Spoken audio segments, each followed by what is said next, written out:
रायगढ़ जिला गुणपुर तहसीलदार कार्यालय निकट में अन्वेष हॉस्टेल रे किछि छात्रों को हॉस्टेल रो अन्य सहपाठी माने आक्रमण करुथिबार एक वीडियो सामाजिक गणमाध्यम रे घुरी बुलुछि। छात्रों आक्रमण रे अष्टम श्रेणीर 2 छात्र एवं जड़े नवम श्रेणीर छात्र शिकार होइथिले। गत 4 तारिख दिन एही घटना घटिथिबा बेले गतकाली एही वीडियो वायरल होइथिला। तेबे काहेकि हॉस्टेल परिसर रे एही अभावनीय घटना घटिला ताहा स्पष्ट होई पारि नाही। हॉस्टेल रे रहुतबा छात्र माने केते सुरक्षित ओ हॉस्टेल दायित्व रे थिबा कर्मचारी जनक केते दायित्ववान एथिरु स्पष्ट अनुमेय। सहपाठीଙ୍କ आक्रमणर शिकार होइथिबा समस्त छात्र माने सुस्थ रहिथिबा जणा पड़िछि। एही खबर पाई जिला मंगल अधिकारी असीम राव हॉस्टेल रे पहुंची तदंत आरंभ करिसंती। अपरपक्षे हॉस्टेल रे विशृंखला सृष्टि करिथिबा छात्रों को हॉस्टेल रु बहिष्कार करिबा पई दाबी करिसंती आक्रमणर शिकार होइथिबा छात्रों अभिभावक। दुर्भाग्यजनक पिला माने 9th क्लास पिला तांको भितर किछि गंडोळ हेई पाटितुंड हेई किरि पिटापिटी हेइतिले।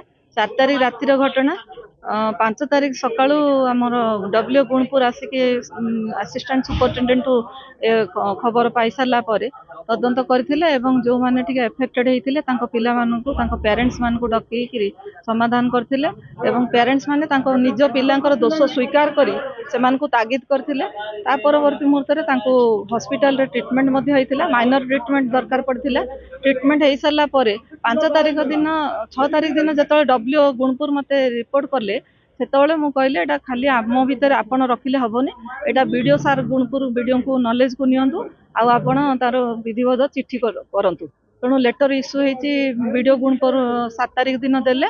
7 तारिख दिन मु हमर कलेक्टर सारंकर गोटे चैम्बर मीटिंग टे थिला सार को जणै सारची एवं से 8-9 2 दिन जेहेतु छुट्टी थिला तेणु आमे सब पेरेंट्स जो माने एफेक्टेड अछंती जो पिलांकर माड़ जहा को हेची आ जो पिला मारिचंती उभय पेरेंट्स को डकेइबो एवं जो स्कूल जो हमर अन्वेषा हॉस्टेल विभिन्न बेसरकारी स्कूल रो पिला माने छात्र माने एठी रहउचंती तांको प्रिंसिपल मानकर नॉलेज रे तांको मीटिंग करी करी से जो पिला माने करिसंती तांको ऊपर कोन एक्शन नै पारिबो सेटा सारंकर कलेक्टर सारंकर सहित डिस्कशन करी के हम एक्शन नबो।